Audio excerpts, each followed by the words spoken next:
ఎన్నికలు. కానీ పంచాయతీలను ఎప్పుడు చేర్చలేదు. నేను చెప్పేది 2 అసెంబ్లీ పార్లమెంట్ ఎన్నికలు ఒకటేసారి జరిగింది. కానీ 67 కల్లా దేశవ్యాప్తంగా కొన్ని మార్పులు వచ్చింది. కాంగ్రెస్ ఏకఛత్రాధిపత్యం పోయి 9 రాష్ట్రాల్లో కాంగ్రెస్ చేత ప్రభుత్వాలు ఏర్పడ్డాయి. మొట్టమొదటి కాంగ్రెస్ చేత ప్రభుత్వం communist party of India CPI నుంచి నంబూదిరిపా కేరళ ముఖ్యమంత్రిగా ఎన్నికయ్యారు. కానీ ఎమ్మెల్యే ఎన్నికలు చెడగొట్టినప్పుడు కాంగ్రెస్, ఎందుకంటే ఆనాడు నంబూదిరిపా ప్రభుత్వానికి 356 ఆర్టికల్ ఉపయోగించి నెహ్రూ గారు ప్రధానమంత్రిగా ఉండగా దాన్ని రద్దు చేశారు. దాంతో ఎన్నికల్లో మరి కేరళకు మిగతా ఇండియాకు ఒకేసారి ఎన్నికలు జరగడం పోయింది. అంటే ఉత్తర భారతదేశంలో కొన్ని కొత్త పార్టీలు పుట్టడం, సోషలిస్ట్ కాంగ్రెస్ నుంచి వేరు కావడం, దీంతో ఎప్పటికప్పుడు కొన్ని రాష్ట్రాల్లో జమీన్ ఎన్నికలకు పోయి మెల్లమెల్లగా రాష్ట్ర అసెంబ్లీ ఎన్నికలు 1,000 అంటే మన దగ్గర కూడా ఉమ్మడి ఆంధ్రప్రదేశ్ లో తీసుకుంటే మొన్నటి దాకా 2009 దాకా జమీన్ ఎన్నికలు జరిగినాయి. మనం 2014 దాకా, 2009 కూడా 2014 దాకా జమీన్ ఎన్నికలు జరిగింది. కానీ గంటి కొట్టింది ఎవరు? ఆ ఉమ్మడి ఆంధ్రప్రదేశ్ విడిపోయిన తర్వాత 2018లో కేసీఆర్ గారు మన ముందస్తుగా అసెంబ్లీ రద్దు చేస్తే ముందు ఎన్నికలు జరపని ఎవరు చెప్పారు? పార్లమెంట్ ఎన్నికలు కొంచెం ముందు జరుపుకుంటే కలిపారు. కనుక జమిలీ ఎన్నికలు అనేది ఒక ఆదర్శం మాత్రమే, దానివల్ల ఒరిగేది ఏం లేదు. మేము సత్య చెప్పే ముందు దానికి నష్టాలు చెప్తాను అనమాట. అంటే జమిలీ ఎన్నికల వల్ల ఒరిగేది ఏం లేదు, కొండను కలిపి ఎడకని పట్టడమే అంటున్నాం.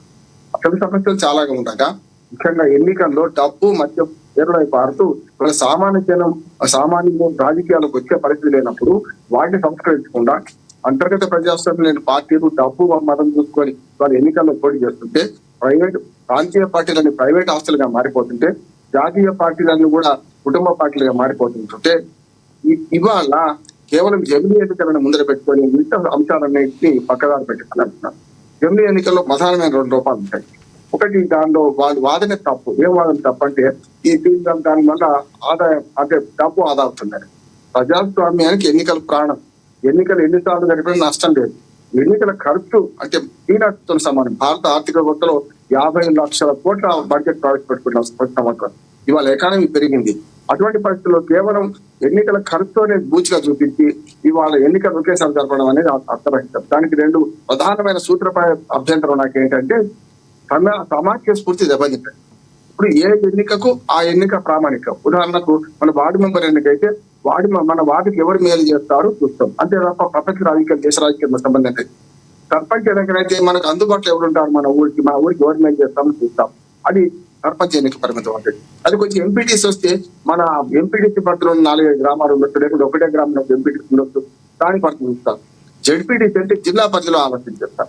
అట్లాగే ఎమ్మెల్యే అంటే రాష్ట్ర పరిధిలో ఆలోచన చేస్తాం, ఎంపీ అంటే దేశ పరిధిలో ఆలోచన చేస్తాం. చూడండి, మీరు ఎంపీలకు పార్టీలకు అతీతంగా గెలవరు. ఎంపీలు ఖచ్చితంగా పార్టీలకు అనుగుణంగానే గెలుస్తారు, పార్టీ సిద్ధాంతాలు బాగా పనిచేస్తాయి.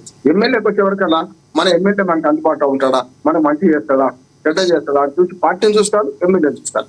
ఇంటికి వచ్చేవరకు సర్పంచ్ ఎలక్షన్ లో కానీ వార్డు మెంబర్ ఎలక్షన్ పార్టీలు లేవు, ఎంపీటీసీ జడ్పీటీసీ పార్టీలో ఉన్నా కూడా. అంటే ఇక్కడ ఏమవుతుందంటే ఏ ఎన్నిక ఆ ఎన్నిక ప్రత్యేకం, ఆ ఎన్నిక సంబంధించిన నియోజకవర్గానికి అది ఏమైనా వార్డు మెంబర్ కావచ్చు, పార్లమెంట్ మెంబర్ కావచ్చు, దాన్ని ప్రత్యేకమైన ఆలోచన చేస్తాడు. ఇప్పుడు ఏమైంది అంటే 2 ఎన్నికలు ఒకేసారి జరిపితే రాష్ట్ర సమస్యలు పక్కకు పోయి దేశంలో ఎవరైతే మానియా ఉంటారో, కోరాడు ఇందిరాగాంధీ కావచ్చు, వాళ్ళు మోడీ గారు కావచ్చు, వ్యక్తి ఆరాధన మానియా ఉంటుందో ఆ వైపు ఎన్నికల రిజల్ట్ పోయే అవకాశం ఉంటుంది. కనుక రాష్ట్రాలకు సంబంధించిన అంశాలు ఉంటాయి, ఎన్నికల ప్రణాళికలు తనకు దేశంలో దేశ ప్రయోజనాలు ఉంటాయి. కనుక ఈ రెండింటిని కలగట్టి చూడడం అని ఏమైందంటే ఎన్నికలు ఒకేసారి జమిలీ ఎన్నికలు సరైన కావు. సాధ్యం కాదు చెప్పి ముగిస్తాను. ఒక మాట సార్, నేను సాధ్యమైంది కాదు చెప్పి ముగిస్తాను. ఎందుకంటే మన పార్లమెంటరీ ప్రజాస్వామ్యం ఉంది, కేవలం వెస్ట్ మినిస్టర్ పద్ధతి అంటాం. వెస్ట్ మినిస్టర్ పద్ధతిలో పార్లమెంట్ లో మెంబర్లందరూ కలిసి ప్రధానమంత్రిని మన పార్టీని ఎన్నుకుంటారు, పార్టీ వాళ్ళు ప్రధానమంత్రి ఎన్నుకుంటారు. అంటే అసెంబ్లీలో కూడా పార్టీ ఎమ్మెల్యేలే ఆయా పార్టీ నాయకుని ఎన్నుకుంటారు. ఇండైరెక్ట్ ఎలక్షన్స్ కదా.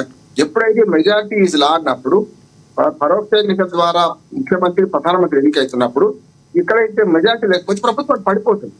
ప్రభుత్వాలు పడిపోయినా మళ్ళీ ఎన్నికలు వస్తాయి కదా. అది కేవలం మళ్ళీ 1 సంవత్సరం 2 సంవత్సరాలు పరిమితం. దానివల్ల ఎన్నికల ఖర్చు మరింత పెరుగుతుంది, ఇంకా ఎక్కువసార్లు ఎన్నికలు వస్తాయి తప్ప పరోక్ష ఎన్నికలు బదులు ఒకవేళ ముఖ్యమంత్రులకు ప్రత్యక్ష ఎన్నికలు ఉంటే ఇప్పుడు లాభం అవుతుంది. అందుకని ఎన్టీ రామారావు గారు ఉన్నప్పుడు ఒక మంచి ప్రయత్నం చేశారు. లోకల్ గవర్నమెంట్స్ అన్నిట్లా సర్పంచ్ ఎట్లా ఎన్నిక అవుతారో మండల ప్రెసిడెంట్, జిల్లా పరిషత్ చైర్మన్ కూడా డైరెక్ట్ ఎలక్షన్ పెట్టారు. ఇప్పుడు చూడండి, ఆంధ్రప్రదేశ్ లో ప్రభుత్వం పడిపోగానే మళ్ళీ అవిశ్వాస తీర్మానాలు, పరోక్షంగా ఎన్నికైనా అందరినీ మార్చేసి మళ్ళీ కొత్తగా తీసుకొచ్చుకోవడం. ఇప్పుడు అక్కడ తప్ప అక్కడ జరుగుతలేవా? ఎన్నికల ప్రాసెస్ జరుగుతలేదా? అందుకని ఏమంటున్నానంటే, ప్రత్యక్ష ఎన్నికలు ఉన్న చోట నష్టం లేదు, కానీ ప్రత్యక్ష ఎన్నికల పద్ధతి కాదు మనది. మండల ప్రెసిడెంట్ నుంచి మొదలు పెడితే ముఖ్యమంత్రి, ప్రధానమంత్రి దాకా పరోక్ష ఎన్నికలు జరుగుతున్నాయి మనకు.